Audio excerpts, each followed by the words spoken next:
Welcome to FatherDojo. Today I'm going to be speaking with Cletus Coffey about single parenthood. Let me introduce Cletus. Cletus Coffey is a former professional and world champion athlete turned founder of Be the Torch Academy. After losing his first business and navigating the challenges of divorce and being a single dad, Cletus struggled silently through a long period of pain and darkness.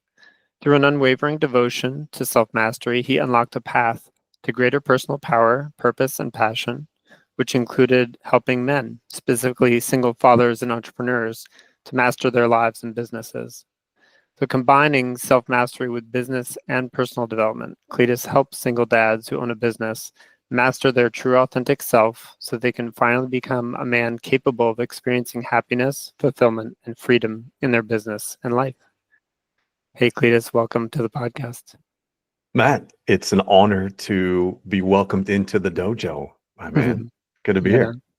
Awesome. Let's jump in with, I like to ask this just to let you land however you like, to let people know who you are today. So what I want to ask is if you could tell us where you're located right now. That could be physically, emotionally, spiritually, or all of the above, just for us to get a better sense of you. Yeah, if anyone listening here knows what it's like to run a business, have children, in my case as a single father, even those that are still in a coupled relationship with children, you know where I'm at. I'm running around, I'm burning the oil on both ends, and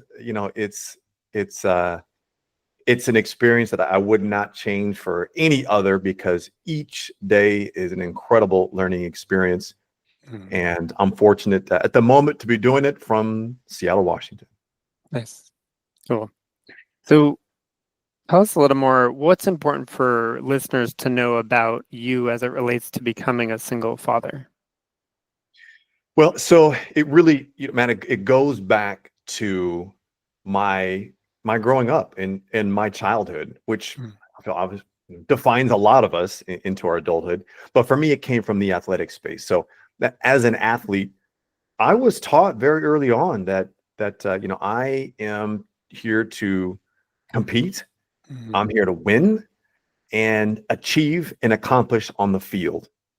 And when I did that, man, it was high fives all around and hugs and kisses and popsicles. And then, as I got older, the celebrations were different than when we were kids, but nonetheless, we were celebrated. And then fortunately to go on and play professional football, it was then signing autographs and people interested in wanting to invite you to their events. And it was this aura of, I'm invincible. And when I walk into a room, people want to know about me. And I didn't develop a lot of emotional intelligence muscles through that time, because I didn't have to. And the scoreboard kind of spoke for itself. And so that led me to taking that same mentality and transitioning into life after sports and getting into business, getting into a career at the time, and then getting into a relationship. I didn't change. I was still that competitor, and I was competing in my career against my colleagues.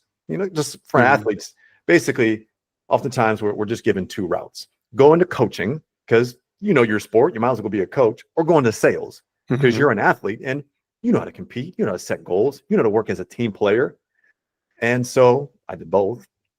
But here I am in a sales organization, and it's just this competitive. I got to beat the person next to me in order to win. And then I brought that into my relationship, and so ended up getting married. And now I'm competing with my wife at the time, and we're competing for who's a better parent and who's making more money and who's going to have time to go for themselves. And it was just, we were circling one another, competing, and I didn't know any different. And I was completely unaware. And so that level of lack of awareness, unconsciousness, led me to pain. And the pain was just a subtle knock, like, hey, this isn't right. Something's going on. Doesn't feel right. And it started with in my business. It started in my relationship, and then it became a pound. And I'm still not listening. I'm like, no, I got this. And that's the optimist in me and the belief I have in myself. But I was just blinded by the fog until one day I lose my business. My wife leaves me. And then what? Who the heck am I? And how the world did I even get here? Yeah. Oh, thank you. Yeah. Maybe you can say a little bit about that moment, because I imagine for me, I've been divorced, so I know a kind of darkness from that experience where I felt shame, like I was a failure, and then I was then even further confronted by, okay, if I was just over here in shame, that's one thing, but now everyone's gonna know. And then it brought up this other level of stuff. And anything you want to share about that transition, the darkness that you had named?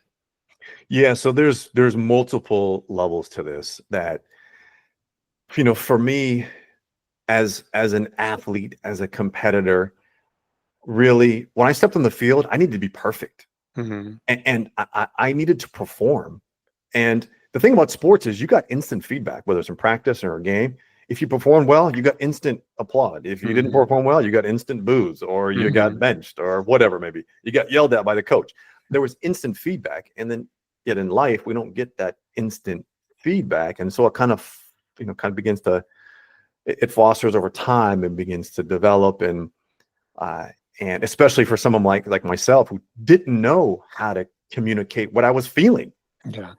And so I was in a really dark place. I had started my first business, and in 2000, kind of the 08, 09 Great Recession that we experienced, well, it was a financial company, and I lost it all. I mean, my partners and brokers that I was working with, banks, all were gone overnight. My customers were gone. The industry was completely fractured. And I'm just a low man on the totem pole. I don't know what the heck I was doing. I was a terrible businessman. I didn't know any entrepreneurs, but it was the first thing in my life outside of sport where I'm like, this feels good. I like this. But I was blinded, and I just was not very good. And yeah, each day I come home and try to sell to my wife, like, oh, it's just around the corner, the next big win. I got this.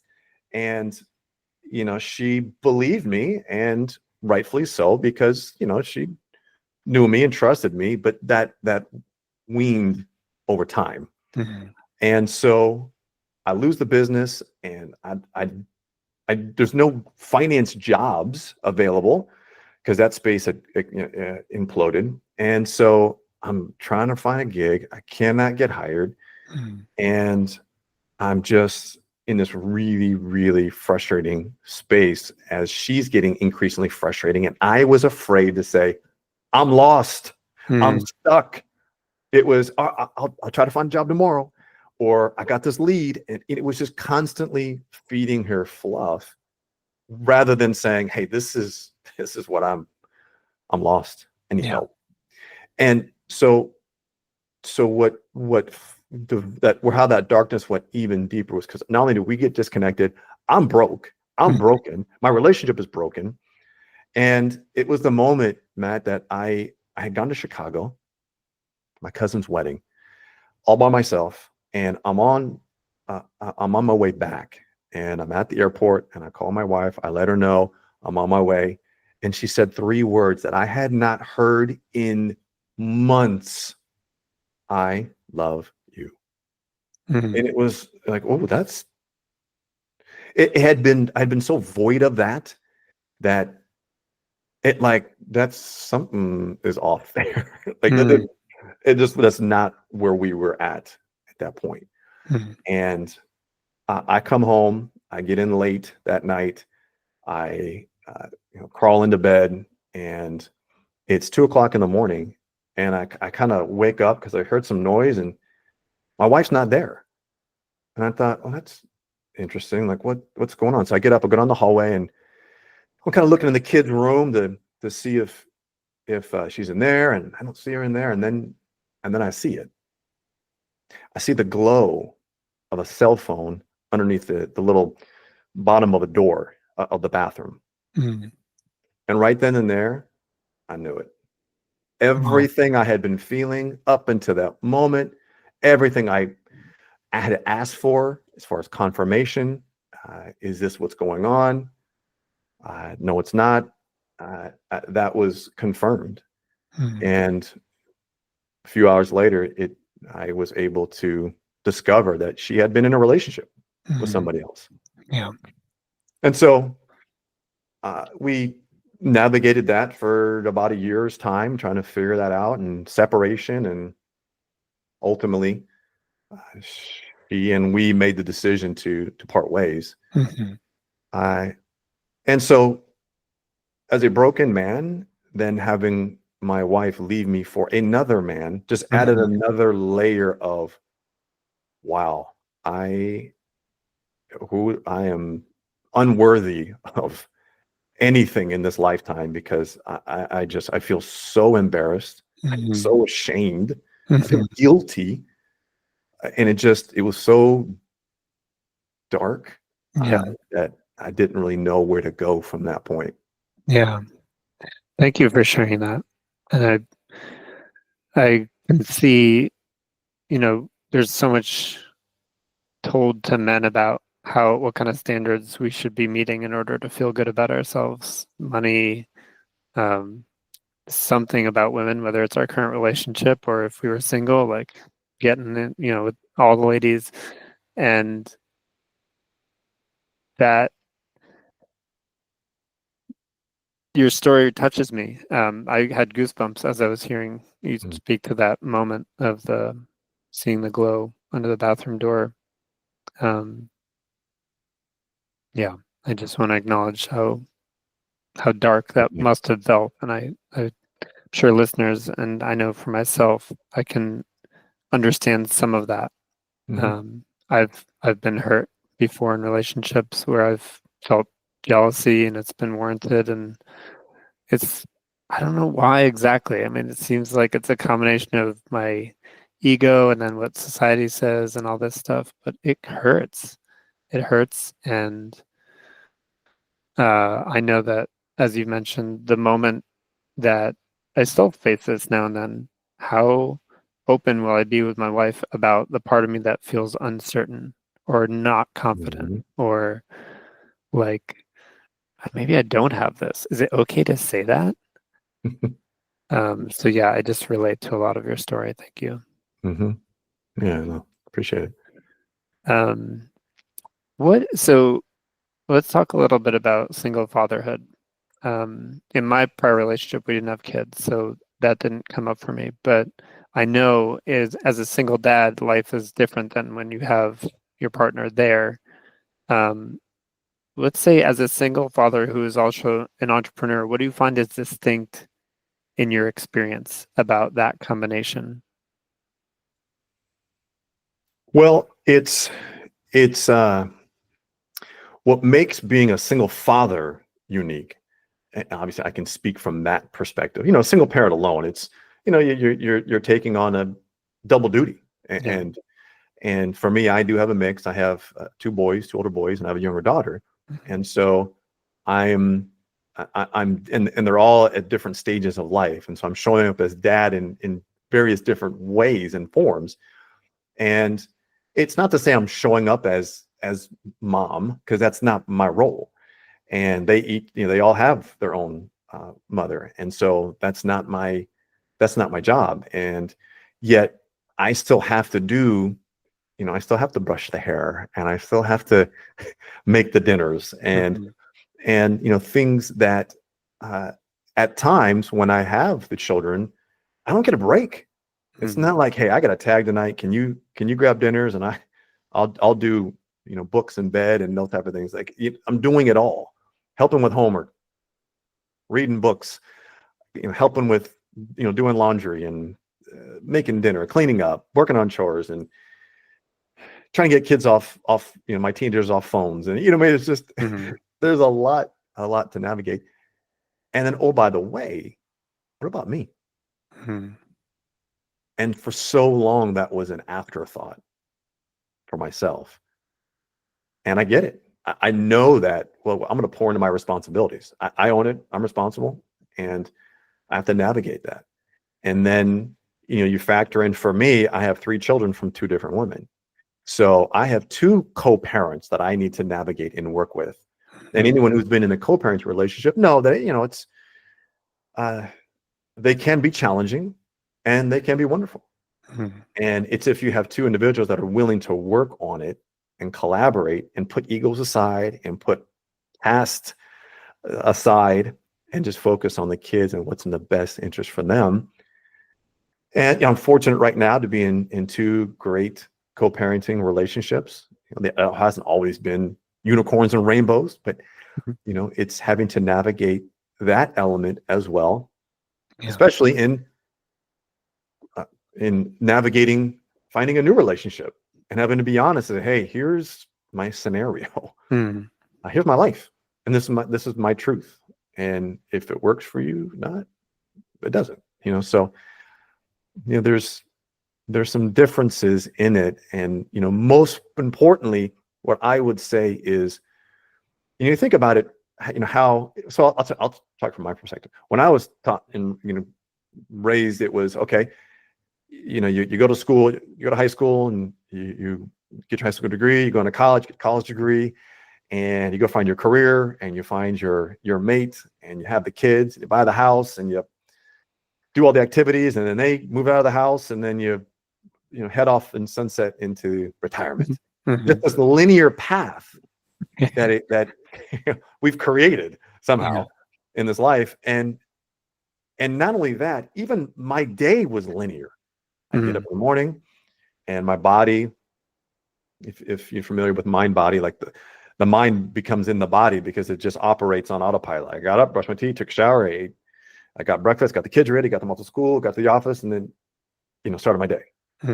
It was very linear. Then I pick them back up, start doing dinner, get them to bed, homework, all that stuff, and then I go to bed. It's just very linear. What I find as a single father, you have to be prepared for being dynamic. And it's not going to be linear. And being able to try to round peg, square hole. I can't try to follow the linear path when it's a very dynamic situation. I got 3 kids going 2 different directions. When they're not with me, they're at 2 different households. I coach my sons in high school track and field. So I have to create my schedule in order to help to do that. I'm, going to their different activities. And it's just, if I were to say, hey, look, I'm going to get a job that I can work from 9 to 5, I'd miss out on my kids quite a bit. So I've had to learn how to be dynamic and serve myself. What's most important to me. I'm going to make an assumption you told me was true, Cletus, that while there's all that kind of juggling and having to deal with the reality of a dynamic, ever-changing set of relationships, that challenge in itself is real. And then I wonder what you found as possibly gifts in having to navigate that. Yeah, really good question, Matt. And look, I'm not special by any means. I mean, there are parents in marriages, in relationships, where they're having to be dynamic in various different directions. So I get it. I'm not special in it. The life lessons that as anyone who's listening to this as a father knows, the life lessons that our kids teach us. We think we're going to be teaching them the lessons, but so much that we learn from them. And seeing my kids go through the breaking up of their parents, moving households, having to switch between households. Shoot, I forgot my cleats at mom's house and having to figure out how to go get those. And, and on one hand, it's how could you forget your cleats at your mom's? You got to practice the next day.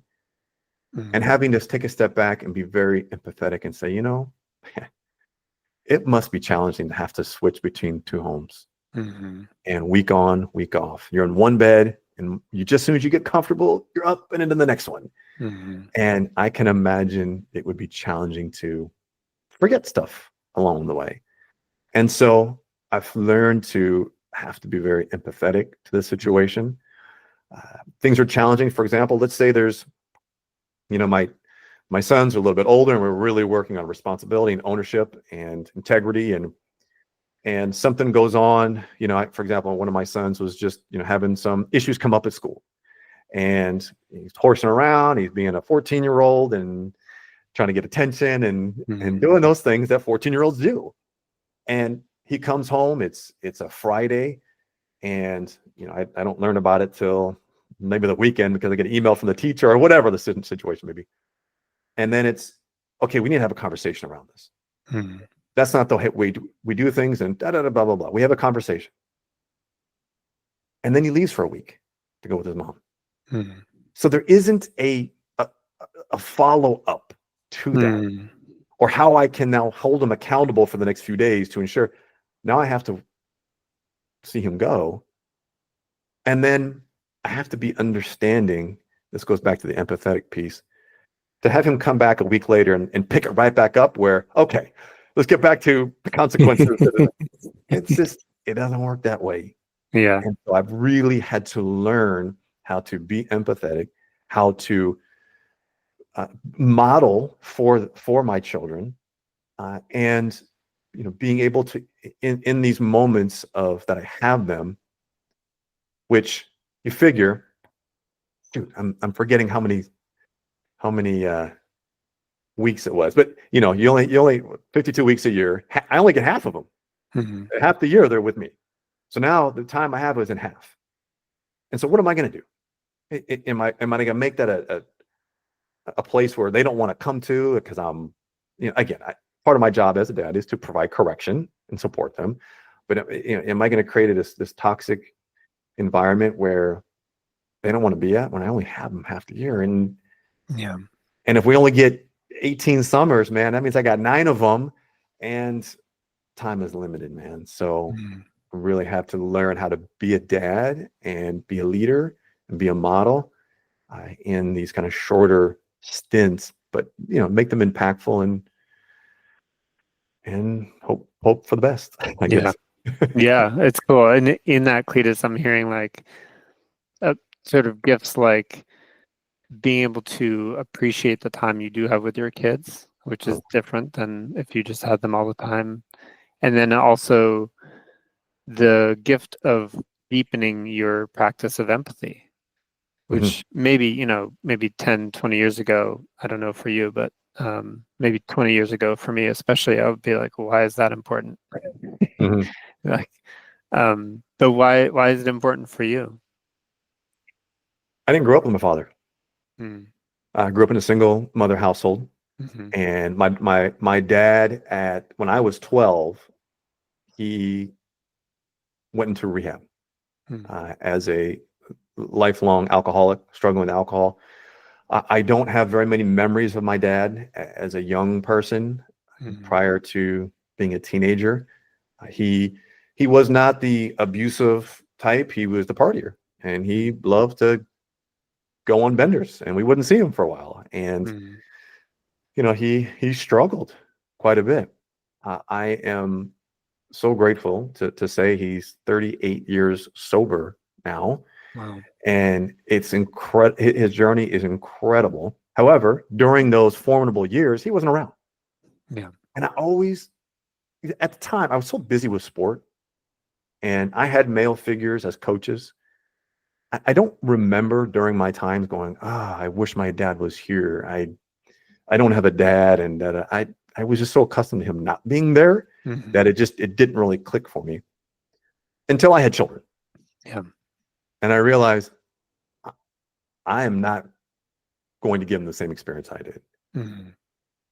Now, the challenge is I swung to the whole other end of the spectrum. Not having a dad, too. I'm going to be the most involved, engaged, present father on the planet, because I'm going to give them what it means to have a father. And so, I had to find a happy medium in there, because, in doing that, I neglected some of my other duties. Most important is myself. Yeah. Not living through them in my partnerships. My marriage, for example, and then another relationship after that. I had to learn how to, okay, I can still be a present, engaged, connected father to help support them and learn these life lessons. And I can do that by taking care of myself first. Yeah. Yeah, that feels like that self-care is one of the most elusive practices, especially with younger kids. I don't know if that's true, but in general, holding the role of parent and thinking, well, they're here. I only get what chance is this, so I'm going to focus everything on them, and then I'll just end up going to bed before I do anything that's serving me. Well, what does self-care look like for you these days? Yeah, I'm so glad you asked that, because it was I prior to my, I probably would say 2021 was a big shift for me. And mainly because I had been married, we got separated, we got divorced, ended up meeting a new woman. We got into a relationship. We had a daughter together, and the relationship just was not going to work out. It was misaligned for me. I was still not clear on who I was. I was still showing up weak and unwilling to, and weak meaning I was unwilling to be vulnerable. I was unwilling to share. I was angry, and I was so frustrated that I was in the position I was in, and there was so much that I was not connected to myself. In exiting that relationship, I just said, no, I am not going to do this again. I'm not going to repeat old habits, old patterns. Something is going to change, and the change starts with me. And it was a dark and rainy night. I'm up in Seattle, and I had just dropped off my sons to their mothers, and I'm parked in front of this hotel, a random hotel I'd never been to before. And I'm just like, I don't want to go home. I can't go home. That is not for me. That life, that relationship, that scenario, it is just not for me, and I don't know where to go. And I'm thinking, okay, well, I could check into this hotel, and then I don't know what's going to happen. And I literally was just hoping that somebody would come pluck me out of my car and save me. And it was in that moment where I realized, like, no one's coming to save me. I have to do this. I have to fight. I have to step up and fight for me. What is it that I want? What is it that I want to create for this life that I have? Because I'm not showing up as the leader for my children. I'm cheating them. They're not getting the full me. Yeah. Because I was, the relationship I was in was just completely misaligned. And so there was so much tension and pressure, and I'm showing up trying to parent them with all this weight on my shoulders. I know they're sensing it. I'm not giving them meat. I can't not do that. So I chose to fight for myself. And what that started with was getting clarity on who I was, which required me to tell the truth for the first time in my life. And because I'd gotten so comfortable and so good at lying to myself. And you can't lie to yourself and then not lie to others. I mean, it came out. And I want to be clear, they're the deadly lies. They're not the big, like, oh, I'm holding these secrets. It's I'm good. I'm good. Friends that ask me how things going, I'm good. Yeah. How's the relationship? Oh, good. Lies. And it caused me to come to this place where, man, I cannot believe how much I had been hiding in my life, and how much my ego had been propped up to protect myself. This weak man who was just so disconnected from his power. But what I knew was, in that moment, is that I knew there was a fire in me. It may have been just a little candle at that point, but I knew it was in there. I didn't know how to tap into it. And so I started the process of writing it down. It wasn't just telling you the truth in my head. I had to write it down. What was the truth about my finances in that moment? What was the truth about my relationship? The truth. What was the truth about my parenting? What was the truth about my connection to a higher source? What was the truth about who my awareness of who I am and my communication skills and my beliefs and my thoughts, and just writing it all down. Man, that was it was like, I'd rather go to a teeth pulling session. I mean, just as a man to see this and just go, oh my gosh, how am I in my mid 40s and this is where I'm at? And yet it was so powerful to see, like, okay, now I got to do the even more difficult part, which is taking ownership of that and taking responsibility. So my practice now is really making sure that daily I am sitting in truth and checking my patterns. One of the biggest things for my patterns. So for example, a pattern I was into for years, Matt, for years, I would get into the shower to start my day, right? We start our day on, the sun is up and we got a new day to live on this planet. How grateful I am. And I get in the shower and I had this pattern of just replaying pain in my head. Pain of my wife leaving me for another man. Pain for me then rolling into a new relationship. And the struggles I had with that. And it was just negative, and shame and guilt and pain and frustration and victimhood. I'm a victim. Kept wanting to play that card. And then I'm gonna get out of the shower to start my day. So what I did to myself was, I don't know how to stop this in my head. So I'm gonna shock it out of me. So one day I decided at the end of my shower to turn on the water on freezing cold. And that was the first time that I realized that these are patterns that I need to break, and at all costs. So what can I do to break these patterns? This, for example, was one of them, to break my pattern of this thought process. It worked like a charm. And to this day, I always finish my shower with cold. And it energizes me, it gets me alive. Yeah. But what I do is what my practice looks like is there's 5 key areas for me. And I have found with a lot of men that they're struggling in one or all of these areas. It's psychology, which is our mindset. It's our emotional intelligence, our ability to communicate. Physiology, which is our body, how we're taking care of it, exercise, fueling, etc. People, which is our relationships, our profits, which is our business or our monies, and our presence. So each morning I hit all 5 of those. My whole goal is to take care of me, and my self routine is making sure I can stack some wins right off the bat in the morning. I get an exercise in, boom, that's a win. So for the psychology piece, I have my gratitude journal, and actually I was going to show it to you, but it's up there. So 3 things I'm grateful for. I do my affirmations. I track 3 wins that I had from the day before, and what would make today great. Boom, 5 minutes, done. And then I'm reading 2 books at any given time. One is something that's a personal growth or nature, and the other is in business. So I'll take 5 to 10 minutes and I'll read something of the personal growth. Now, sometimes this can be a podcast as well, as I'm taking the kids to school. Sometimes my time is shorter. So I drop them off, I throw the podcast in, just try to get my 10, 15 minutes of personal growth in.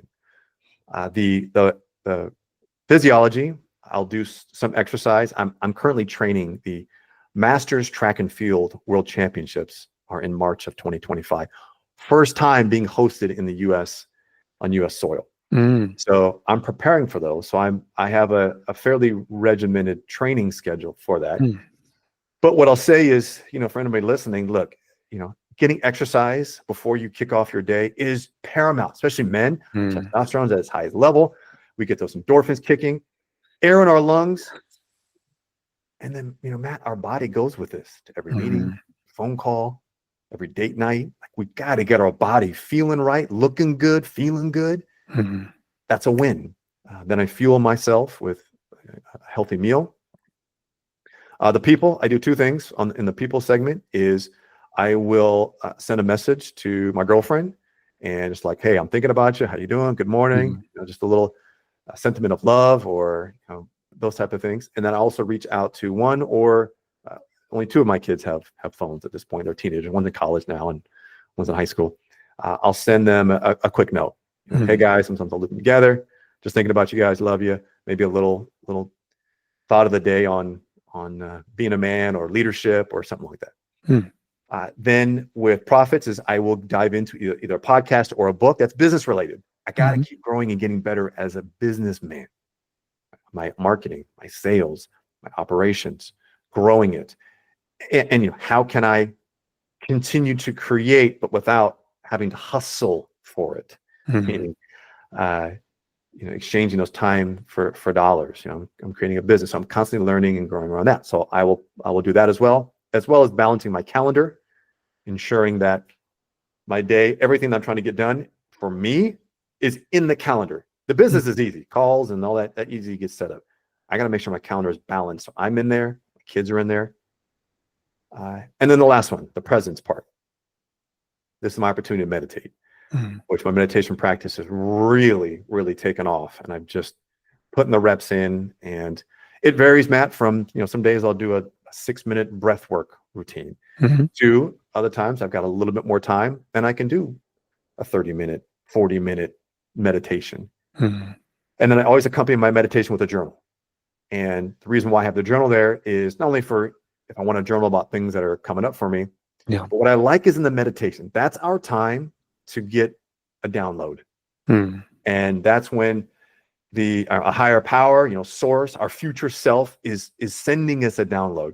But our logical mind wants to override that, what's coming. So I use a journal to, without a filter on it, just write down what came up for me in the meditation so that I can look back without my logical mind trying to filter it out and say, oh, interesting. I just got a download that I should move to Argentina, whatever. It may sound completely ludicrous, but I question it. Okay, what is that? Why did that come up to me? How did that come up? And what is that telling me? So psychology, physiology, people, profits, presence. It takes, depending on the heavy one for me is the exercise, depending on a training day, it shouldn't take more than an hour to do all that stuff.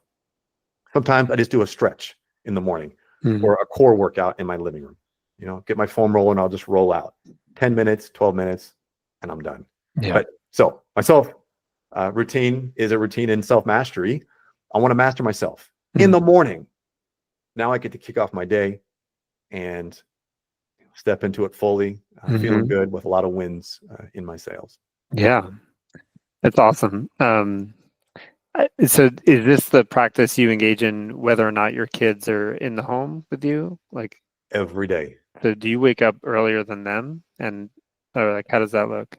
Yeah, definitely. No, really good question. So yes, I have to wake up earlier than them. Yeah. And it, my goal is to get at least a lot of the mental stuff done before I have to take them off to school. And again, depending on the day, I'll get them off to school and then I'll head to the gym and get my workout in there if that's the case. So when I have the kids, I do have to break it up a little bit, but nonetheless, I try to get it all done before I get my day started.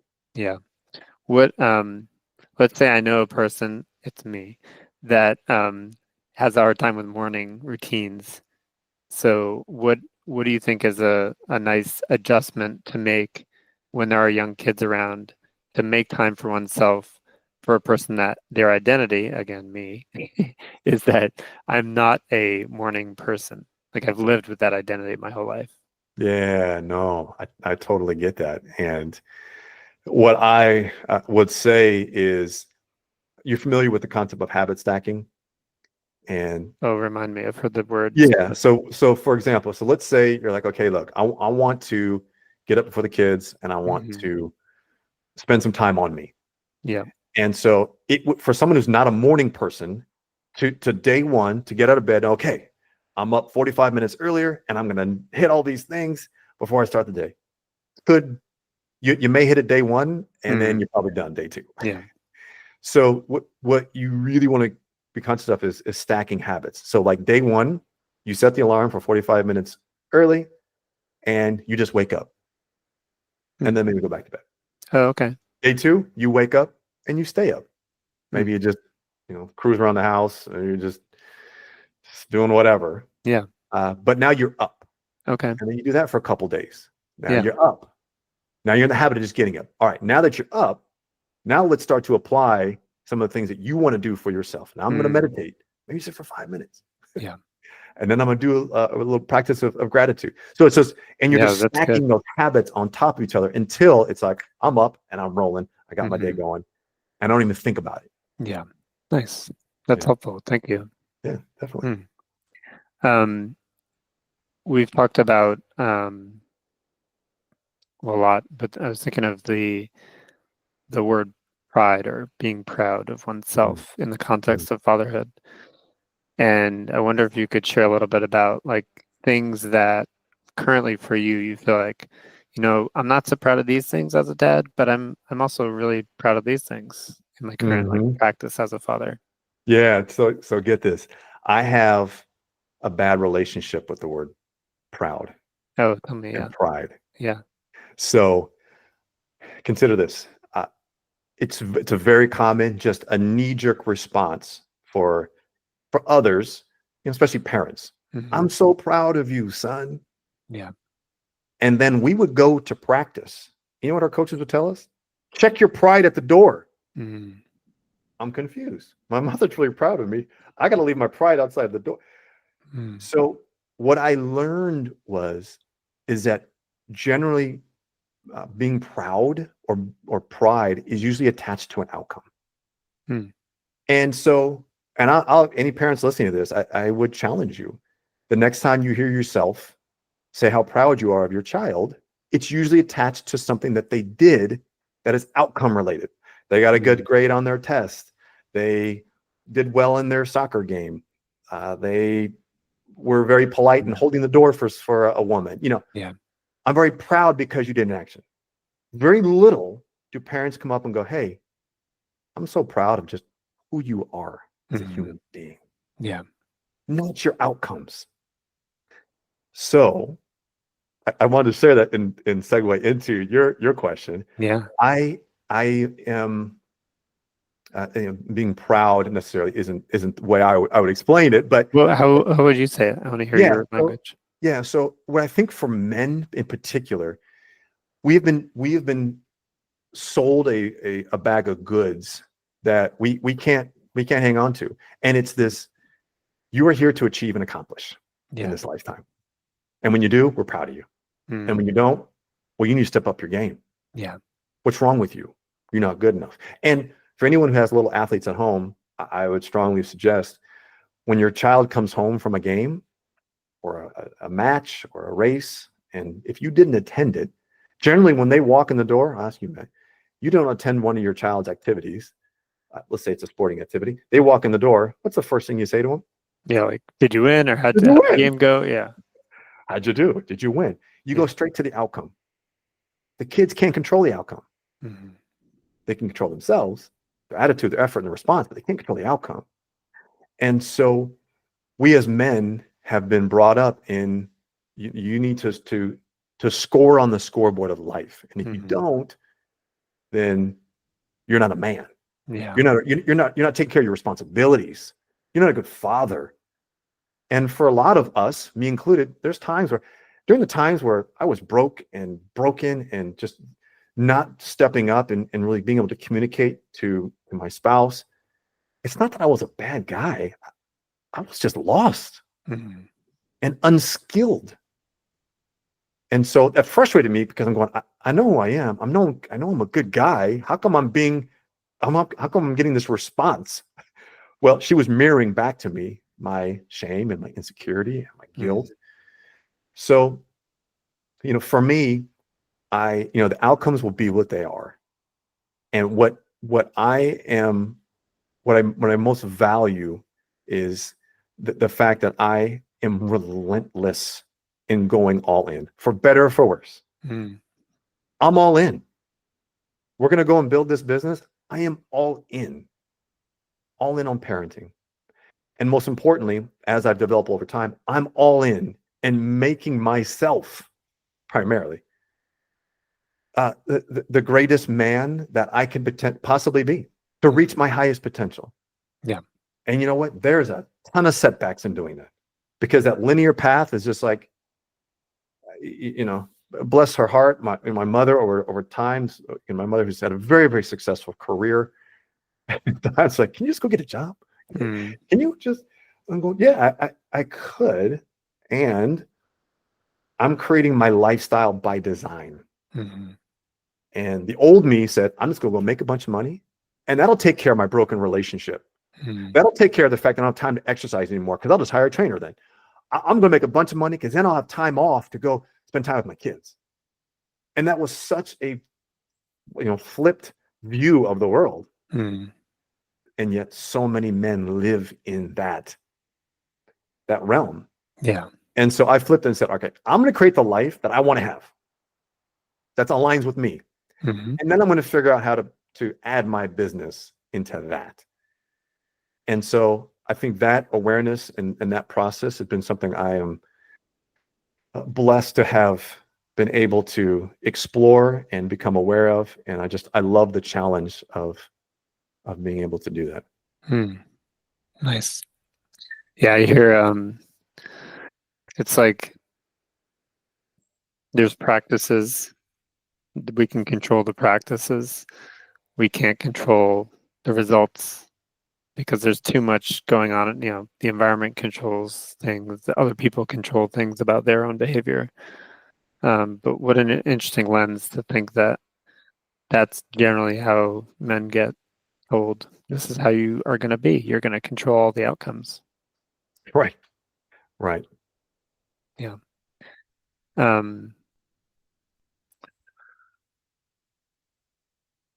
I'm enjoying this conversation in part because one of the practices I get to engage in is not controlling, because we get to bounce around, and I may have some questions in mind from the beginning, but then other things emerge that are really delightful to go into. What would be, this may be nearing the last couple of questions, Cletus, is what do you feel? So I hear you as like a very driven person, and you also seem to hold that in such a way that, like, you're driven, but this whole paradox of you can't control the results is such a nice tempering to that. Like, it's a reality and a paradox. What do you feel is an edge for you? Like, what's an edge you're leaning into that is related to fatherhood? Well, as it relates to fatherhood, I'm fortunate that I'm in 3 different spaces. I have a college student who's left the nest and learning to figure things on his own. And there's that feeling of, man, did I get everything in that I wanted to teach him before he's gone? Like, he's gone now. And it happened so fast. And so, thankfully we have a good open dialogue that we can continue to navigate those things together. I've got a high schooler, and then I have an elementary student. And so I feel like I'm in 3 different buckets each time that, I'm connecting with each one of them. But as it relates to fatherhood, I want to be my main, as men, we are mission driven. And we forget that through that linear path of like, okay, I found a comfort zone and I'm going to stay in it. And yet something is pounding in our heart. And it's that mission that is calling to us. So many of us are unwilling to go after. And I get it. You've got the house, you've got the relationship, you've got the career, and it's very hard to pivot any one of those, let alone all of them. But my mission, and really my purpose in all of this, is to have that feeling that I am an example of possibility to others.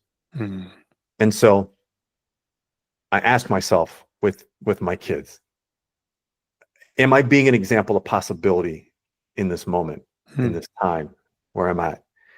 And you ask them that question? I ask myself that. Oh, okay. Ask myself. Yep. Am I being an example of what is possible in this lifetime? Yeah. That they can see it and then choose their own paths. Mm. And that requires me to I am, especially with my high schooler now, who, as anyone who has a high schooler knows, he thinks he knows everything, and he can he can dominate the world on his own. Mm-hmm. And I am being mindful of, okay, look, how can I not overwhelm him and yet step in his space as a solid presence of power? Mm-hmm. Because when we as men stand, and as fathers, when we stand in our power, and our power really stems from truth, ownership, taking responsibility, and knowing who we are. Mm-hmm. And so when a child, or anyone for that matter, responds in a way that is maybe triggering or negative, or wants my ego to go on defense, it's me practicing standing in a place of power and vulnerability, and saying to my 14-year-old son, hey man, when you say things like that to me, that hurts my feelings. I'm doing my best as a single dad, as a man, to raise you. That didn't feel good. And that's different than saying, what'd you say? You don't talk to me like that. So I want to show them what is possible in a conversation, in a communication with a loved one. And to be able to show, especially my sons, what it's like to express your feelings as a man, to be vulnerable, to be honest. Because when we do that, when we stand in our power, we invite the person in front of us to stand in their power. Yeah. And when my children do that, and my son's a little bit different, my daughter's obviously a little bit younger, and she being female, there's more feelings that tie into that I'm having to learn, to connect with her on.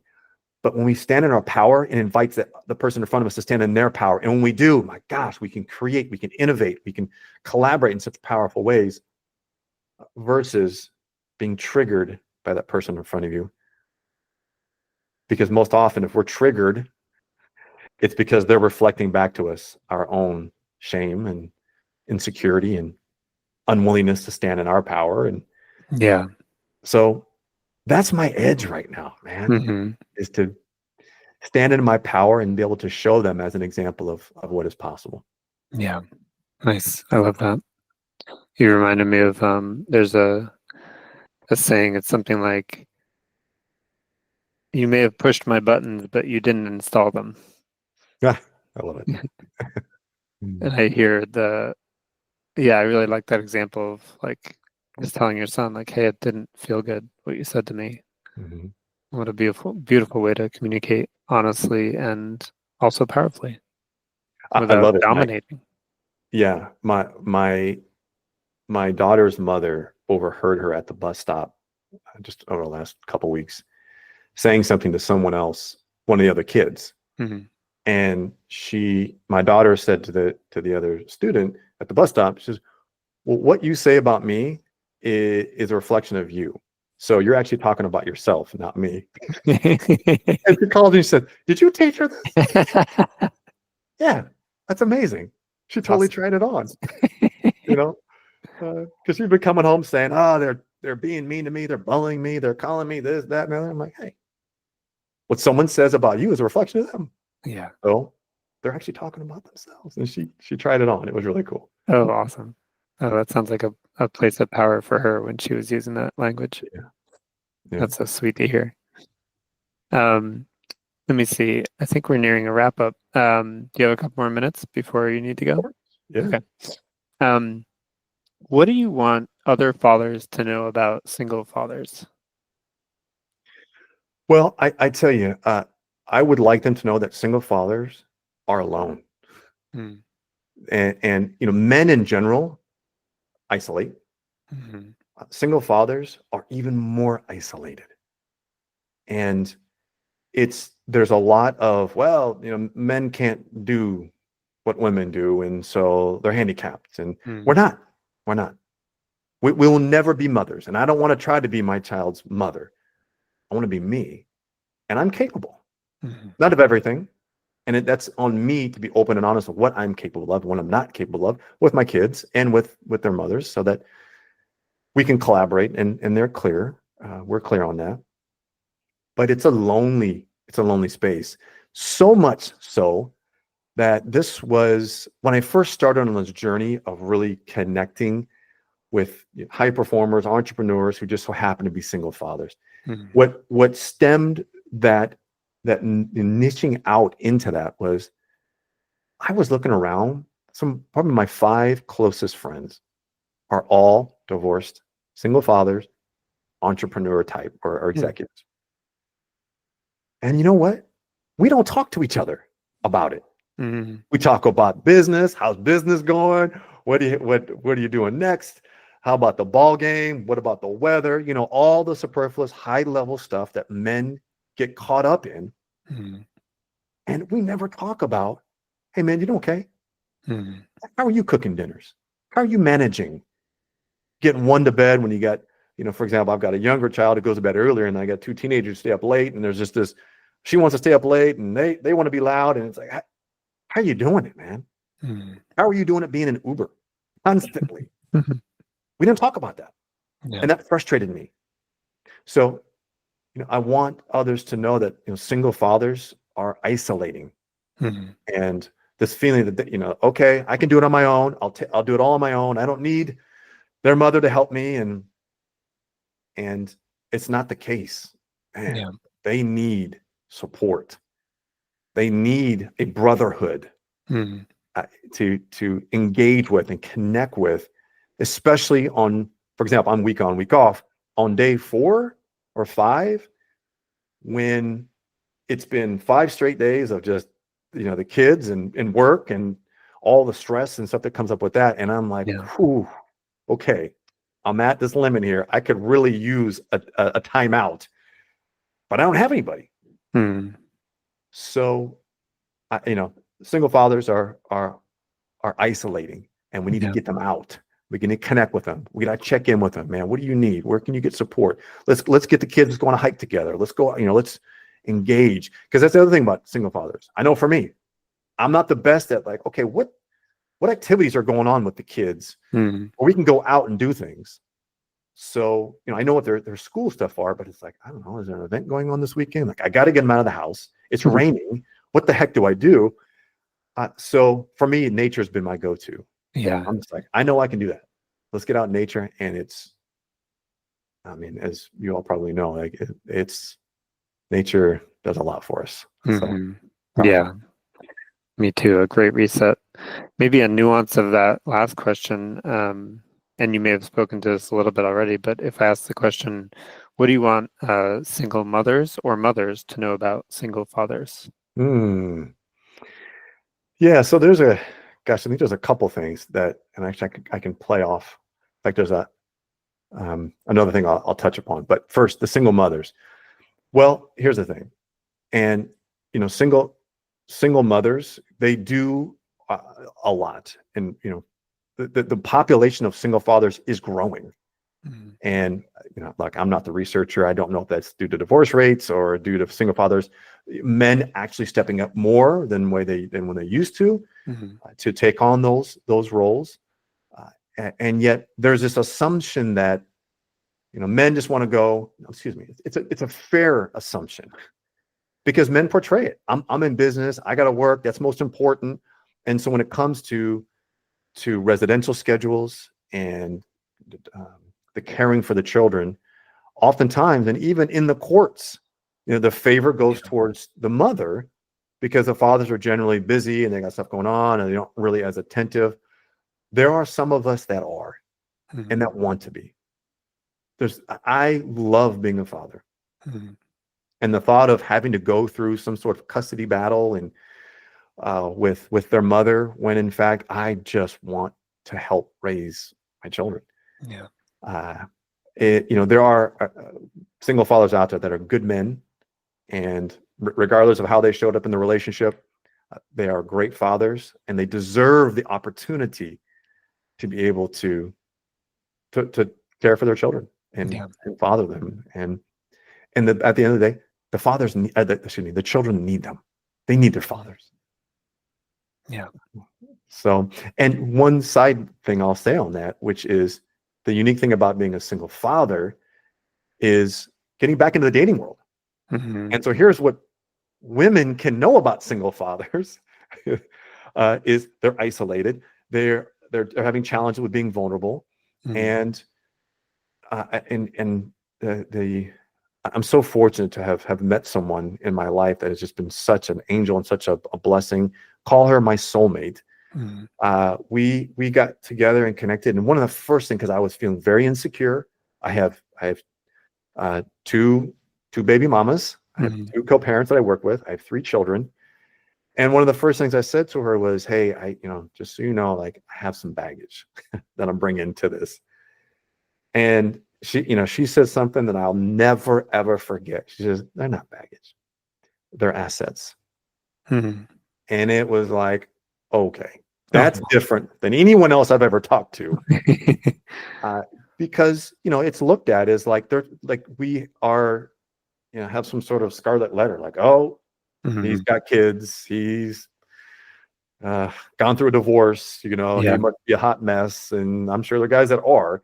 However, those of us that are, focusing on taking care of ourselves, taking care of our kids, really would like to meet somebody, and know that what we bring to the table is nothing but pure love and assets. Mm-hmm. And we'd like to find someone who's gone through their own healing process and can meet us where we're at. Yeah. Um, So Beautiful. I love that. Here's my last question. Two-parter. So what do you want to say to single fathers as a parting thought?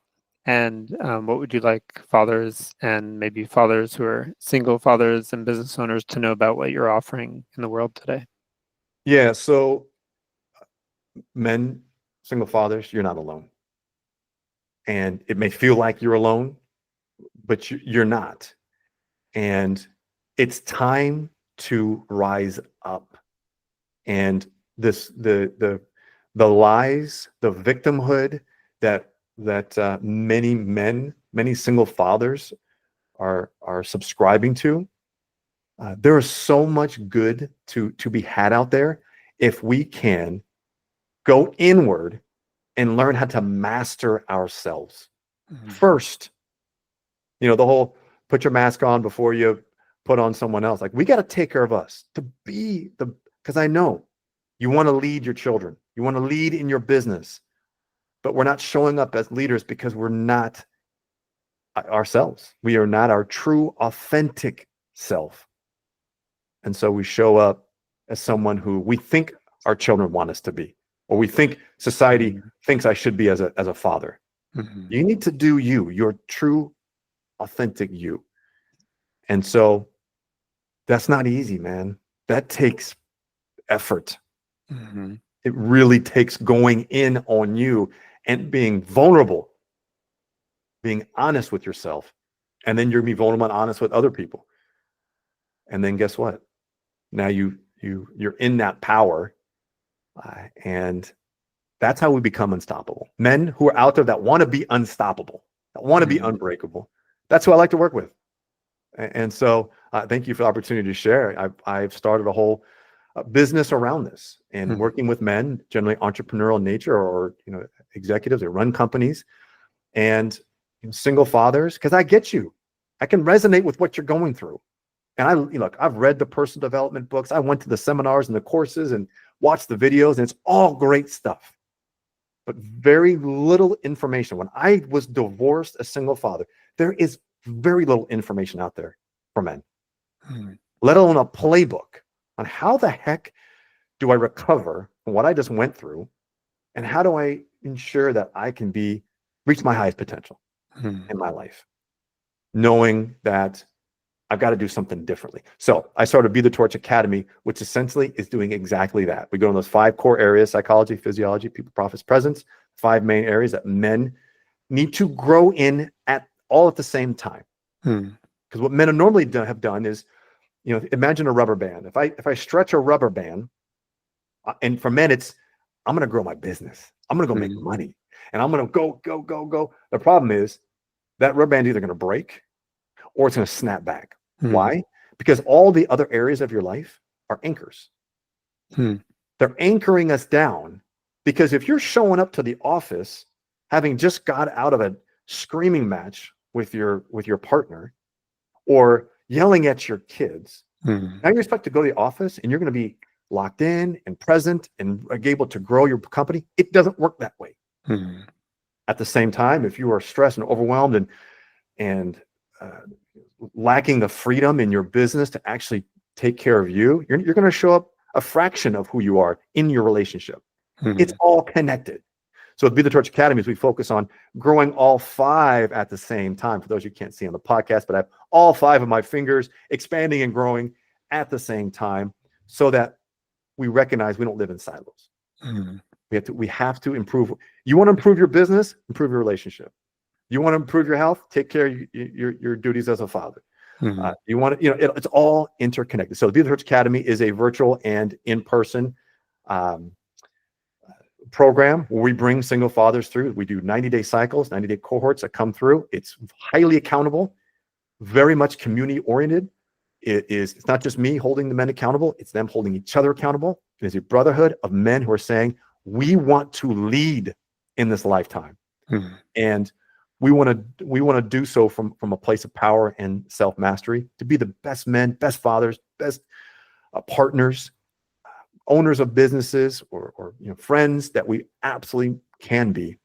And so we run them through the Be the Torch Academy. That's the great starting place to get into our programs. And there we expand off into the different areas and higher levels of engagement and community from there. So awesome. And is there an email address, or not an email, the website addresses or address? Yeah, the best place to go, because we start the academy in 90-day cycles. So the best place to do is go to bethetorch.com/academy waitlist.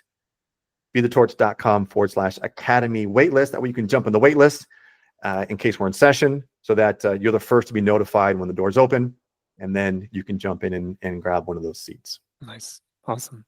Cletus, I've really appreciated both your very candid nature and your enthusiasm for being at a high potential life. So thank you for being able to share that. And I'm feeling the infectiousness of your energy. So thanks for that too. Thank you so much for the invite, man. I really appreciate being here and being able to support your community. Right on.